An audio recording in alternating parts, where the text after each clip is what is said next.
So listen, there are a lot of conversations in the business world right now about diversity, equity, and inclusion. How do you contribute to this conversation? Well, I'm arguing that we need to go back to different metrics, that really we need to return to fairness, merit, and treating each other nicely. I mean, I think it's fairly simple what we need to do. The law already does the heavy lifting in terms of eliminating discrimination, which I don't think anybody is arguing in favor of discrimination.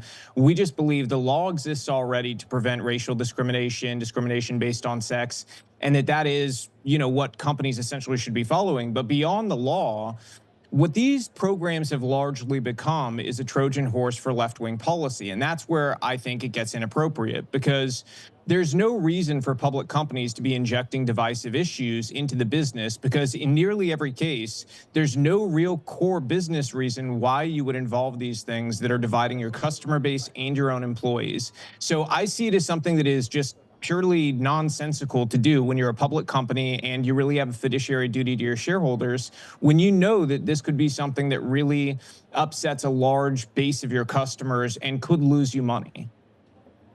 All right, you said that there's no business justification, but listen, I was looking at some statistics from the National Institute of Health. The so-called minority population is now 50% of the total population in the United States. So tell me, why should half of the nation's population not be reflected in boardrooms, not be reflected in office buildings, not be reflected on factory floors, especially when decisions are being made that not only impacts them, but also impacts the wider population? Well, I'm one of those people. I'm Latino, I'm Cuban. My family's from a mixed ethnicity. And so I understand, sort of the reflexive question, but the reality is I don't think anybody's making that argument. I'm not saying anybody from any certain group should not be reflected in the boardroom. I just think decisions need to be made on the basis of merit. And so, it's sort of similar to what we saw happen in education, where standards changed as a byproduct of the desire to increase racial diversity. I'm a bigger fan of judging people as individuals and saying, hey, this individual would be fantastic for this job, or they're eminently qualified to do this job or take on this position. And I think that's really what our country should and is about when it's at its best. It's really where we need to reorient things to look at the individual instead of trying to change standards to artificially increase quotas. Because here's the reality. There's a lot of civil rights heroes who fought for the laws that exist today that say you cannot discriminate on the basis of race. That goes in hiring and firing. So if there's a company out there that is skirting the law and they're breaking it, that company needs to be held responsible. DEI programs are not doing that, though. DEI programs are a lot more intent on selling things like recommending that employees read Ibram Kendi's How to Be an Anti-Racist, which ironically says inside of it, to be an anti-racist, you have to be anti-capitalist, than they are on actually focusing on uniting their employees or getting good people into good jobs. We can fix these issues and have unity in America again and have racial harmony, but it's not going to be born out of continuing the farce known as DEI. But some of those issues seem to be subjective, right? Bringing up someone's book. How do you know what's going on inside of corporate boardrooms? How do you know what's going on inside of human resources in terms of their DEI programs and how that is being filtered out in the corporate culture? That's a great question. So, my movement that's been very successful eliminating DEI and wokeness in corporate America, we've got well over 5,000 whistleblowers. As a byproduct of that, I have personally taken over 100 DEI courses that most of the largest companies in America use to train their employees when it comes to DE&I. And the reality of those programs has really been kind of shocking. Almost every single one of them provides a resources section. And in that resources section, I have never found a source recommended that was even able to be described as center right in their ideology or view of the world. It's always extremely far to the left and veering into territories of Marxism, like Ibram Kendi's book, How to Be an Anti-Racist. If it's explicitly anti-capitalist, it's kind of ironic that what are supposed to be capitalist companies are the ones recommending that their employees read it. So I think there's really a lot of baked in political ideology, which is where things have really veered off course. Nobody's arguing that, it's a bad thing to say have programs that are increasing the accessibility for disabled employees. But again, that's not a byproduct of DEI that brought that in. These things existed beforehand. We already had the Anti-Discrimination Act for disabled people. So like when we have existing law on the books that is meant to do the job of the heavy lifting when it comes to making sure that workplaces are fair, these programs do not exist to do that. There is not a segment of them, not at least in any sizable sense, that is meant to be sort of a legal arm to ensure that companies are complying with existing civil rights laws. So, you kind of have to separate the law from the reality of what the programs are. I've taken these courses, and they are far off course when it comes to ideology. So that's your opinion, right? That's not, you don't have any statistics, you don't have any facts. That's just your opinion based on your read of what those courses that you took. Is that what you're telling me? That's a fantastic question. I have one really great statistic. We have a 100% rate of flipping companies and getting rid of the DEI and woke policies at them when we show them their own policies and expose to them exactly how far left they are. So I'd say that's a pretty good metric for how successful we've been in sort of veering these companies back on course to just neutrality. Neutrality is a ground where everybody can be treated fairly. And again, we get back to the core business. Core business is what these companies should be focused on, especially in the economic reality of what we're living through. Companies need to be focused on what makes them money. And the reality is, look no further than like the London Stock Exchange. Wall Street Journal did a great piece on this where they exposed the original McKenzie study where a lot of the DEI programs were sold as something that was going to make you money. And the Wall Street Journal exposed it as a farce. When you look at the London Stock Exchange, they have an ETF that is entirely focused on looking at diversity. It has underperformed every other ETF. The reality economically is that this is not a winner. Dividing people is not a winner for the companies. And companies at the end of the day are meant to make money. So if these companies want to make money, number one, you can trim the fat when it comes to these DEI organizational structures you've built and spent a ton of money on. And then you can also refocus your existing employees on the core business. That means more time spent on the products and the customer service that really matters to your customers. Instead of spending the money that they spend at your stores or on your product on the things that they are diametrically opposed to when it comes to their values. I'm going to get back to the core business in a minute, but you brought up the word neutrality. I'm wondering, you're pushing for corporate America to be more politically neutral. What does neutral look like to you? I think neutral looks like keeping divisive conversations about politics and social issues out of work. I don't need to know who you like to have sex with. I don't need to know who you're voting for. I just need to be able to work with you, be kind to you, and work on whatever project it is that we're both assigned to and do a great job, be supportive of whatever it is your job is. And outside of work, whatever your life looks like, that's your choice. And I'm going to be respectful at work and treat you kindly. And I think that's neutrality. Everybody just treats each other fairly with no judgment predicated on their religion or what skin color they have or, so on and so forth. I think that that's a reality that looks a lot healthier. And I don't think, there's one very important part of this that doesn't get talked about enough. America is the most divided it has ever been. What changed to make us so divided? And I would argue that a lot of it is predicated on the fact that the most divisive issues of our times have been forced not only into schools, but into the workplace. People are constantly bombarded with it. And in the case of some companies, it leads to situations that I think should never happen. Like in the case of John Deere, they had something called an ally pledge, and John Deere is not alone in that. There's plenty of other companies that have had these ally pledges. I had a Christian employee reach out to me and say, listen, I would never be rude to my fellow employees because of what their orientation is or anything like that. I'm always kind to everybody, but being asked to sign this was being asked to sign a violation of my faith. And I'm not okay with that. And that's a really uncomfortable position to be putting employees in, especially when at a place like John Deere, their sole behavioral metric for getting promoted is predicated on how much they engage with DEI.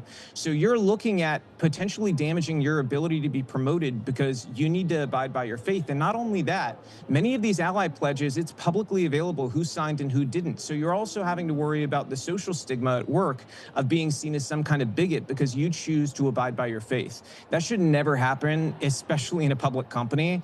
Unless you're an explicitly political or religious organization, there's really no excuse to be pushing these issues through the workplace. You sell a product, you provide a service, whatever it may be, that's the core business, and that's what people should be focused on. I mean, there are a lot of workers who might push back and say they've never been asked to sign an ally pledge. You might have to take a class, you might have to watch a video, you might have to participate in a discussion, but signing an ally pledge in order to get a promotion probably doesn't happen. So let's talk about the business case here. Well, actually, you just brought up a fantastic point. You brought up a great point, sir.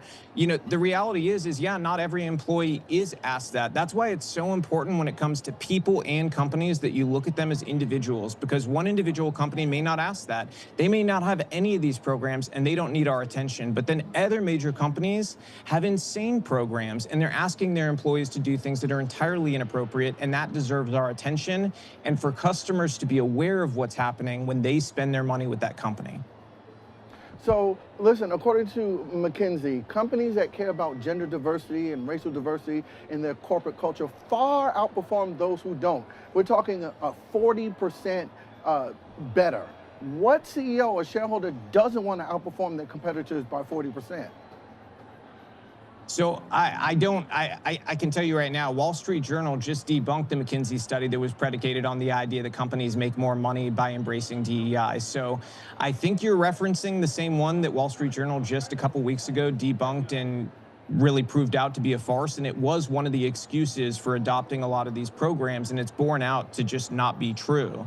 And so I would say McKinsey is not a reliable sort of place to go to, a reliable source to get facts on in terms of what would be smart for these companies to do. Because in my opinion, McKinsey has recommended many things that I wouldn't agree with, and I think a lot of companies wouldn't agree with.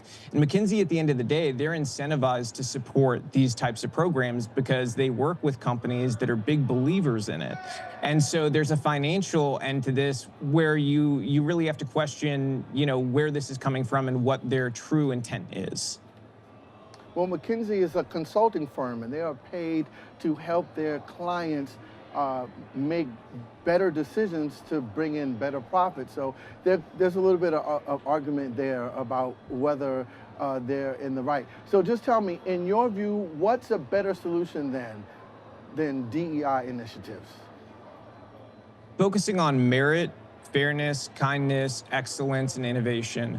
Those are really, you focus on those top line items, companies are going to go far. Focus on providing great products, great services, great customer service, and the market is going to reward you. You know, for a long time, there were companies very worried that if they turned away from these policies, they'd be punished in the market by some of the big players like BlackRock, Vanguard, State Street, but that didn't happen. Every company that we have had announce publicly that they're flipping their policies to adopt neutrality in one way or another, their stock has gone up since they did that. So we're not seeing this massive, you know, decline in the brands that have broken away from this. In fact, we're seeing quite the opposite, where really I think companies are starting to fundamentally understand the left is no longer the only group that has activists that are setting customers aware to use their wallets as a weapon. The right is now doing that as well. And so if you want to escape the culture wars and you just want to succeed as a business, you choose the middle lane of neutrality, where you're available for everybody, you discriminate against no one, and you just provide a kind workplace that is the type of place anybody would like to work, because you're just able to do your job without feeling like anybody's ideology is being shoved down your throat. So you've had some success with John Deere, Harley Davidson, Jack Daniels, Lowe's. You're picking and choosing which companies to go after. I'm curious, what is the criteria you'll use to determine what kind of company goes on your list? Yeah, we have a number of things we look at, metrics that are important to us, but we examine each thing individually. So sometimes we go as deep as looking at the background of the board members and kind of seeing where they're at in many different ways. Because if we're able to identify that a board, you know, let's say has every single member is a Democrat donor, okay? And these policies top down are some of the worst of the worst. And we also identify simultaneously that their customer base is vast majority conservative and they operate in regions that are known to be more conservative, then that's a company we move up further on the list. This is a long-term thing for us, though, a long-term project. We recognize that there was an acceleration period over the last 4 years where really the Overton window of what was sort of acceptable shifted wildly. And if we want it to shift back to a place that's fair and neutral, well, then we need to start with the companies that depend on conservative consumers and then work our way to the 50-50 companies, which we've done a little bit of, and then eventually to the companies where maybe conservative consumers are only 20 or 30% of their customer base, which there's very few where it's that small. But eventually we will get to all of them to address the issues within companies so we can make customers aware of where their money's going, what they're helping support when they spend money at a specific company. So whatever happened to the adage that the customer is always right? So would companies be better off attempting to reflect the views of the majority of their customers? Well, I think that gets into sort of a dangerous game for companies because at the end of the day, you want to keep all your customers, right? So I think the smartest thing is to pick a lane where you're not going after or choosing sides. You're not going after anybody. You're not picking a side. You're just saying, hey, we're going to be neutral in these divisive issues, and we're just going to provide you with whatever it is that you love that we make, right? But you're choosing sides. Right? You, in your criteria, looking for companies that you want to target, you specifically said that you're looking for the companies where their base is majority conservative, right? Yeah. So you're choosing sides in who you're targeting. I am. I'm not a public company, and I do that because I'm smart. That's why I'm effective. When it comes to companies, if I was running a public company, I would not choose sides. I would stay in a neutral lane, provide great service to everybody, and there would be no divisive issues at my company. We would not allow it. We would very quickly terminate anybody who was a purveyor of divisive issues at work. And it would be a neutral ground where politics and social issues are not invited. You're there to do work. I'm there to do work. We're there to do a great job together, and we can have great team camaraderie. That's going to be found through unifying things where we all work together instead of by dividing each other by what our skin color is or what sex we are, so on and so forth. It's a fairly ludicrous proposition what we've come to where maybe 10 years ago, the idea of talking about what type of sex you like to have at work would have been termed sexual harassment. Today, you get a club for it at work. And I think that's kind of bizarre. I think that in general, work needs to get back to being work. It doesn't matter what your orientation is or what your preference is. It's just like, that's not appropriate work subject. It's, that should be something I think we all understand 10, 15 years ago was not the norm. And so that's where I want to get back to is neutrality and fairness. And for companies, I think that's going to be found by not choosing a side and instead saying we're going to be a neutral actor that is just here to provide a great service or a great product. And we're here to serve that need for everybody. So I'm curious, why are you, Robby Starbuck, the best person to speak out about DEI? I mean, have you created companies? Are you a CEO? Have you hired employees? Like, tell me, what is the gravitas that you bring to this discussion? Well, part of it is the public has rallied around my message. There's a reason why every major media outlet is covering it because a lot of normal people listen to what I have to say. And for whatever reason that is, I can't tell you. I mean, every individual is different. But in terms of my business acumen and experience, I have employed thousands of people. I owned a very successful production company in Hollywood where we employed thousands of people on a year-over-year basis. I've dealt with those internal dynamics of employees and whatnot. And so I understand that, there's difficulties and you've got to be able to maneuver those as an executive and be able to provide an environment where everybody's able to do their job without any distractions, and so that's something where even myself, I'm very politically inclined and very active now. But when I was an executive in my production company, I was not. And even though my politics were in the minority and I was the boss, I still felt it would be inappropriate for me to go and shove my politics down everybody's throat. That's not the place of the executive, nor is it the place of the workplace.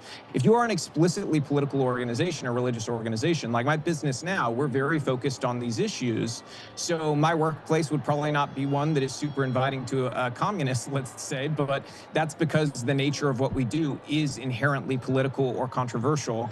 And that's just the nature of it. It goes with the turf. But in terms of why people listen, that's something you'd have to ask people, the many millions of people who watch each of my videos. Like, that's individual choice. They're interested in what I have to say and they rally around it, or these companies would not be making the sweeping changes they're making. That's really the reality of it. I mean, you could take the business acumen out of it. I'm moving customers and our campaigns have moved markets. When we were focused on Tractor Supply, during our campaign, at one point they had lost almost $3 billion in market cap. During our campaign of John Deere, at one point they had lost almost $10 billion in market cap, so on and so forth. We had a dramatic public effect on Harley Davidson, where the largest biker event in the country, maybe the world, Sturgis, where 90% of the bikers there driving Harleys. It was a ghost town at the Harley booth, to such an extent that Bloomberg reported Harley packed up 2 days early because it was an embarrassment. And that was solely born out of our activism and letting people know. And so, why each individual likes to listen to what I have to say or watches what I do, I can't answer that. But I can say I appreciate it, and I'm just being a voice for people, a megaphone for people's concerns about how wildly out of control this has gotten.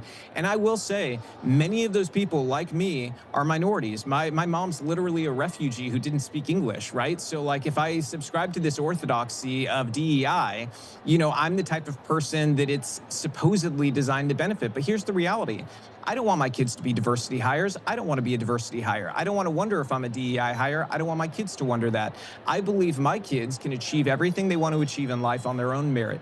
And I believe the same thing about your kids and every other minority out there. They can achieve anything they put their mind to in this country. We live in one of the most amazing countries filled with opportunity. It's a matter of going out, grabbing it, grasping it, and not being afraid to go after your dreams. I grew up in such a way that the modern orthodoxy of how things are supposed to work should have told me that I was a victim. I should have adopted that victim mindset. I should have accepted that I was a step behind, and that it was going to be so much harder for me to succeed. And I didn't believe that. I believed that this was America. If I put the work in, I could make it. And it's true.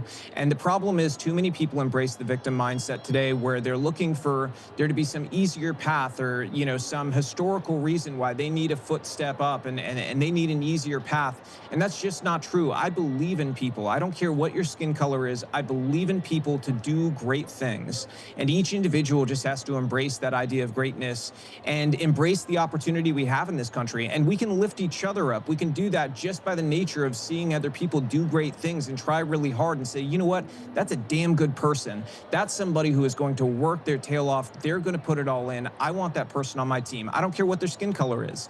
There are so many people who operate from that mindset. This country can be great. It can be greater than it is at this time with this DEI orthodoxy we've allowed to infect corporate America. I believe in it, and I think a lot of other people are at the point where they believe in it too, and they just want to see normalcy and sanity in the future. So one more question for you. You mentioned Harley Davidson. There's a dealership in Vermont on record who has criticized your boycott, basically saying that you monetized outrage. What do you personally hope to get out of these campaigns? Yeah, so you're actually platforming a dealership that spread false information. They spread information they got from Meta's AI. Meta's AI has been served with papers from my legal team because Meta's AI lied about me. So it told blatant lies that Meta has now had to correct. So their AI said a bunch of stuff biographically about me that was simply not true, not in the slightest. It said things like I had been at January 6th and that I was arrested and charged with crimes. I was never even in DC on January 6th. I've never been charged with a crime in my life. I've never committed a crime. I don't even think I've had a speeding ticket in like 15 years. Okay, so it was based on some really faulty, ludicrous stuff, the things that they posted. So as far as platforming it, I think it's important to let you know that it is filled with falsehoods that have been dealt with by my legal team. I think monetizing outrage has more to do with what you get on the back end. So in terms of getting donations, selling merchandise, I think that's what they mean by monetizing outrage. Well, I can tell you this, they made a specific accusation about monetizing YouTube, and at that point in time, we were able to show evidence to a media outlet. We had not monetized any of our videos on DEI at that point, which was just sort of us, we didn't really think about it, you know. But to be perfectly candid with you, the vast majority of what we do is funded by my subscribers on X. They pay $5 a month, and outside of that, there's not some secret shadowy funder. It's actually me putting my own money in. I've done very well investing, and so, you know, I want to make the world a better place. place. If I have to spend some of my own money to do that, I'm happy to do it. This isn't about a monetary outcome for me. I'm good. If I wanted to retire today, I could retire, live on my beautiful farm, and have a very happy life. That's not what I desire, though. I desire to make sure that my kids and grandkids live in a country that is sane and does not fall into the leftist tyranny that Cuba fell into. Ultimately, my family lost everything to communism. And so I'm very primarily motivated by making sure that the same thing doesn't happen to this country. All right, before we go, maybe we could break some news. Any companies that you have not announced publicly that you are going to have a protest against that you want to tell us so that shareholders can get ready for? That's a good question, and I would be disappointed in you if you didn't try asking it. But we always we don't say anything first. We have a practice here. We don't trade on companies that we do stories on, and we don't talk before the story's out. So the story always comes first from the very first report we put out, because we want it to always come from the same central place so people always know where to get the news first. But I can tell you there's another company coming, well over $150 billion market cap, and we are not stopping. We're ramping up to continue to provide a cascade of different companies turning away from this ideology.